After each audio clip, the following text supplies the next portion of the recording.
Mandacaru quando florar na seca, é sinal que a chuva chega no sertão. Quando o mandacaru seca e a voante vai embora. Nós estamos nesse momento em meados do mês de abril de 2025. E aqui a gente vê esse terreno, partes que não nasce nenhuma planta, totalmente nu, sem vegetação, e no máximo 5 espécies de vegetais, incluindo cactos, arbustos, e nenhuma planta a nível de árvore a gente vê aqui, porque esse terreno foi, durante mais de 100 anos, descoberto, ou seja, todas as plantas eram eliminadas até a exaustão para se plantar lavoura de subsistência, algodão, e para abrir espaço para as plantas gramíneas nascerem, já que a gente sabe que a copa da planta tipo nível de arbusto e árvore aqui era muito densa e impedia que a luz do sol chegasse ao solo quando as plantas estão enfolhadas. Tal era a densidade de plantas que existia aqui a nível de árvore e arbustos. E aí não nascia a planta relva, gramíneas. E aqui a gente vê que não nasce porque já não tem os ingredientes. Não existe aqui a copa das árvores nem de arbustos fazendo essa sombra. Além do mais, a gente sabe que as plantas concorrem entre si por água, no caso a água da chuva, por luz solar, por solo, por espaço no solo. E logicamente pelo fato das plantas a nível de árvore e arbusto ter um grande porte, elas impedem então que as gramíneas, a relva, que são plantas de pequeno porte, recebam os ingredientes para se manter vivas. E nós estamos aqui também vendo dessas espécies de plantas que a gente está vendo aqui, 3 delas existem na caatinga e nós aqui estamos no cerrado. Seria uma área de cerrado, não caatinga. Então, tem uma planta que se chama velame e a gente vai dar o nome popular, porque nós fazemos um trabalho de educação ambiental acessível a todas as pessoas. Então aí está o velame. Não sei se esse nome aí é usado pelos índios daqui da área ou se é já pelos civilizados. E aqui à nossa frente nós estamos vendo o marmeleiro. Na realidade é mameleiro. Ou seja, não é marmelo, é mameleiro. É uma palavra indígena que se refere a essa planta aqui. A gente vê as folhas todas enrolando, porque eles já estão liberando as folhas, vai secar, ou vão secar essas folhas e vão liberar essas folhas por causa para diminuir a dependência de água. De água que não tem, que é a água da chuva que não tem nesse solo. Mesmo chovendo aqui, esse solo não absorve água, porque aqui não é solo, é o subsolo já rígido, duro, onde a água não penetra. A água que bate, escorre, que inclusive é um terreno inclinado. E a gente vê que o marmeleiro tentou se reproduzir com as chuvas de 2025 até agora, mas as flores secaram. Não vão se converter em sementes. E para quem não sabe, o mameleiro ele produz uma semente, um grão, que é muito apreciado pelas arribaçãs. Então existe uma época aqui no Nordeste, nessa área do Nordeste, no ano que tem muita chuva, que cria muito pasto, e as arribaçãs vêm para aqui, pousar para a postura, se reproduzir na camada de capim que a gente chama aqui. Elas botam, faz os ninhos no chão, não é bem um ninho, elas pousam aí onde tem essa camada de capim, bastante denso, e lá mesmo elas vão pondo os ovos. Dezenas de ovos por metro quadrado. A ribação realmente é uma postura extraordinária, porque são milhares, se não milhões de indivíduos que vêm para aqui na época do inverno bom, que cria muito capim, cria muito pasto. Elas vêm botar ovos aqui. Então elas se alimentam também da semente do mameleiro. Então nesse caso aqui, como já era a época de ter semente, se existisse esse inverno para manter essa camada de capim aqui, para o aninhamento das arribações, elas estariam já se aproveitando, já se alimentando da semente do mameleiro. Mas no caso desse ano de 2025, o mameleiro nem vai se reproduzir, não vai botar semente, porque como a gente viu, as flores estão secando, não se reproduzirão, não há reprodução. Então nós vimos aqui o cardeiro, que faz parte também da massa orgânica vegetal na caatinga, só que lá ele não cresce, não passa de 3 metros e só nasce nas margens dos riachos secos. E aqui um cardeiro pode chegar a 10 metros de altura, como a exemplo de outros cactos. Então nós vimos aqui duas plantas que são comuns também na caatinga. E aqui nós estamos vendo a jurema. Essa jurema tem no máximo 10 anos de existência, ou seja, é o tempo que essa terra foi abandonada como área para plantio de lavoura de subsistência e de pastagem do gado. Porque chegou a exaustão, a terra, exploraram tanto a terra e não fazem a reposição nutricional do solo. Aqui não tem esse princípio.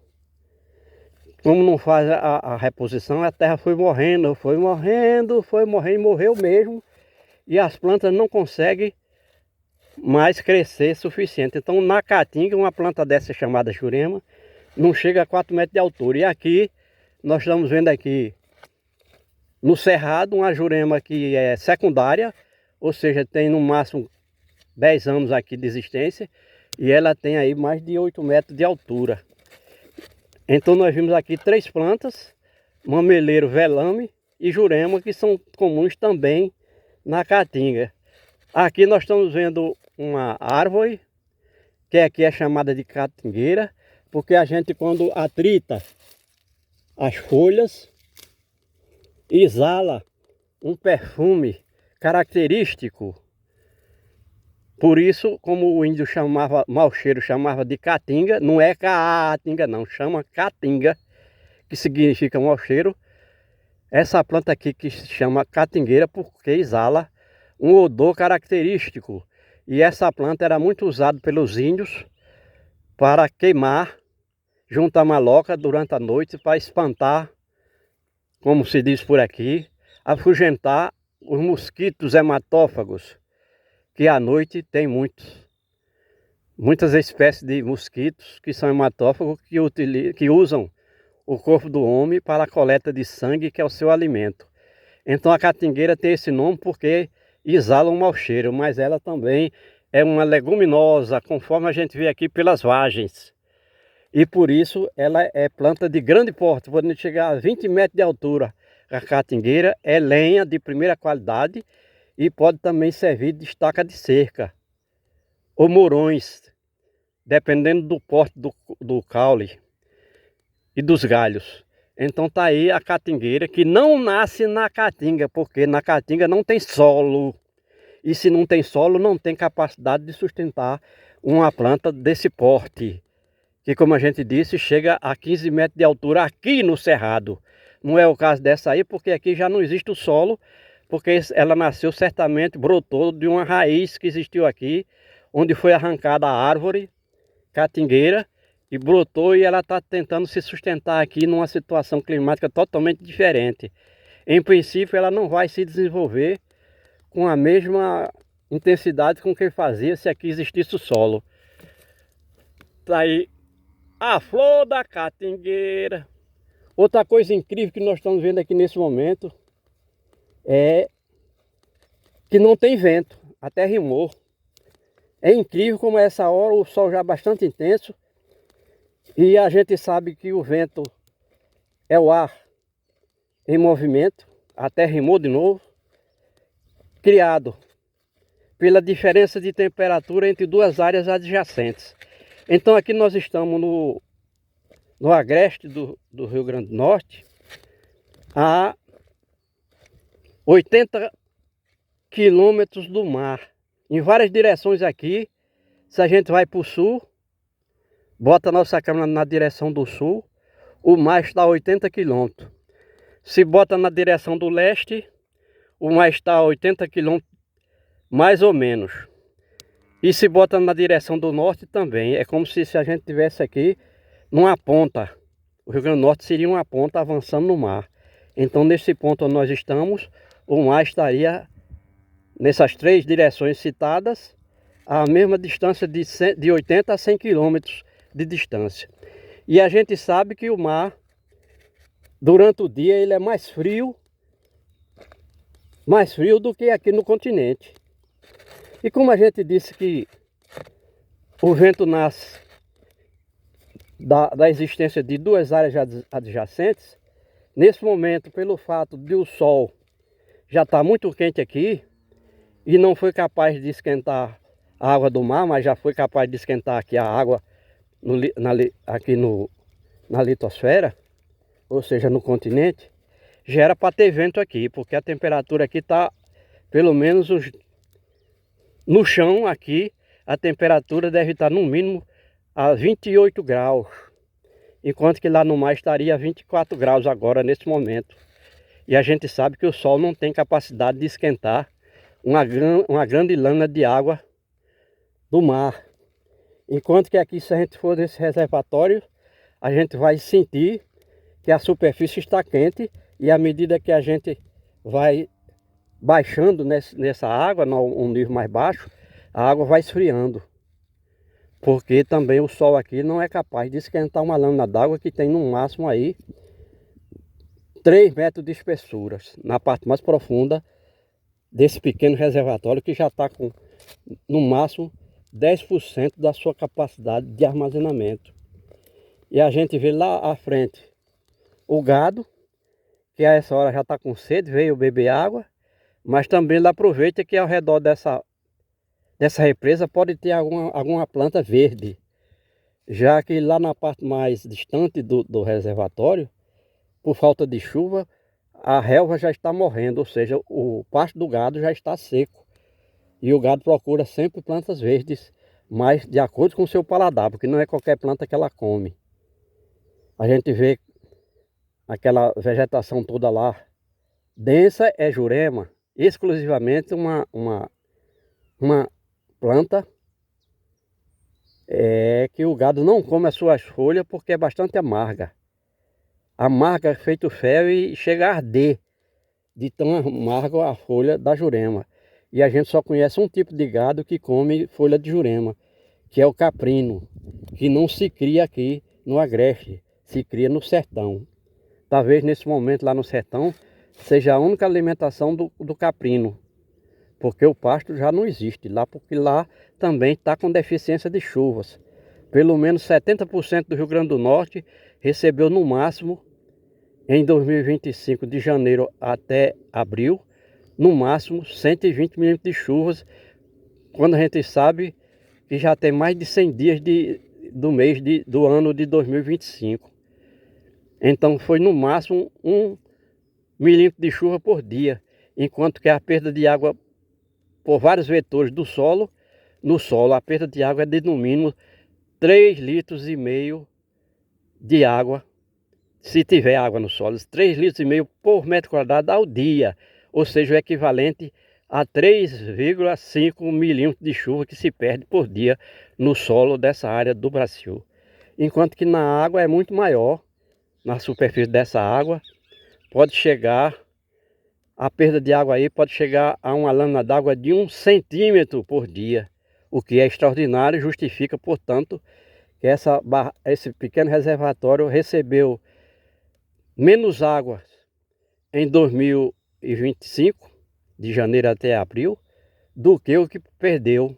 Imagina se a gente souber que janeiro, fevereiro, março e parte de abril já são mais de 100 dias aqui e recebeu no máximo 120 milímetros de chuva. Então não existe água daqui da chuva do ano de 2025, embora já tenha chovido aqui 120 milímetros, como a gente imagina, ou como a gente tentou analisar pelo comportamento das plantas e do terreno, do solo, nos permite avaliar que essa área recebeu no máximo 120 milímetros de chuva de janeiro até agora. Só que são chuvas de pequenas precipitações, que mesmo esse terreno ao alto, a gente vê que isso aqui é uma depressão do terreno, que é o riacho. Essa depressão do terreno não teve águas que veio, vamos dizer, água que corrente das chuvas que veio dos altos, mas tão somente a água que se precipitou diretamente da nuvem. Então é incrível que a gente está vendo aqui que a água está totalmente parada. A gente vê até algumas ondas ali que a gente vê que é um animal que está tentando respirar, provavelmente algum peixe ou sapo, que vem à superfície pegar oxigênio, porque essa água está totalmente, vamos dizer assim, nociva para a existência de animal de vida aquática, de água doce. Porque o açude, esse barreiro, a gente chama barreiro, é um pequeno açude, sangrou ano passado, no mês de junho, até o mês de junho ele sangrou, e de lá para cá ele só secou.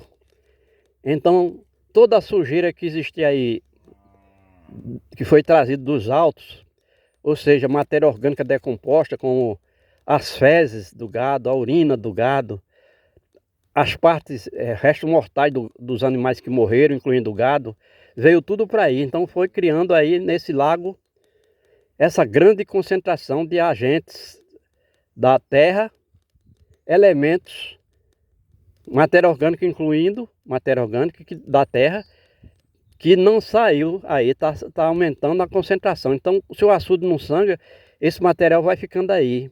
Então, à medida que a represa vai secando e ela está fugindo extraordinariamente, porque como a gente disse, ela perde 1 centímetro de lâmina d'água por dia. Em 100 dias já são 1 metro de lâmina d'água que ela perde. Então, à medida que isso vai fugindo dessa água, pelos vários vetores, ela vai simplesmente aumentando a densidade, a concentração de elementos estranhos que vão tornando essa água uma sopa, vão fazendo dessa água uma sopa. E até a gente vê que tem partes aqui ao redor da represa que não nascem nem plantas, porque essa água realmente é imprópria até para o gado beber. A gente vê o gado bebendo porque é a única opção, mas certamente sua saúde está sendo comprometida. É como se fosse uma bomba. O homem cria essas formas de bebedouro para o animal, mas certamente é altamente prejudicial. Porque o animal tem os mesmos elementos, vamos dizer, internos, órgãos internos, como nós, seres humanos. Então, se o homem não pode beber disso aí, o animal também não deveria beber. Só que o homem, por ser um corpo muito menor, de menor porte, ao beber pelo menos 300 ml desse líquido aí, ele já vai se preparando para adquirir uma doença que pode levar à morte. Enquanto que o gado, como é um animal que pode chegar a 400, 500 quilos, um animal de grande porte, ele ainda suporta beber 50 litros de água aí, desse líquido por dia, que não é água no estado lixo. Então o homem pegou essa água da chuva, fez esse reservatório, e no semiárido nordestino existe pelo menos 1 milhão. O semiárido nordestino, que tem 1 milhão de quilômetros quadrados, tem pelo menos 1 milhão desses reservatórios, que se chama de pequeno açude ou barreiro. Mas isso aí não é água. A gente vê que não tem peixe, se tiver ele está morrendo, está buscando oxigênio na superfície, tentando colocar a cabeça fora da água para ver se respira oxigênio. Porque o peixe tem a sua respiração diferente dos animais, dos outros animais do continente. Então, o peixe é um animal aquático, mas mesmo assim, ele não tem oxigênio suficiente nessa água para poder viver.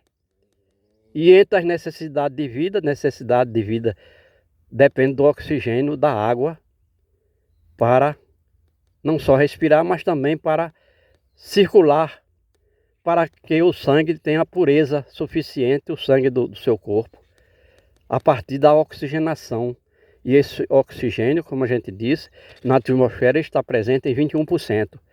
E embora a água seja H2O, ou seja, hidrogênio e oxigênio, o fato de ter muita matéria orgânica dissolvida nesse líquido aí, certamente não tem oxigênio suficiente para manter vida aquática.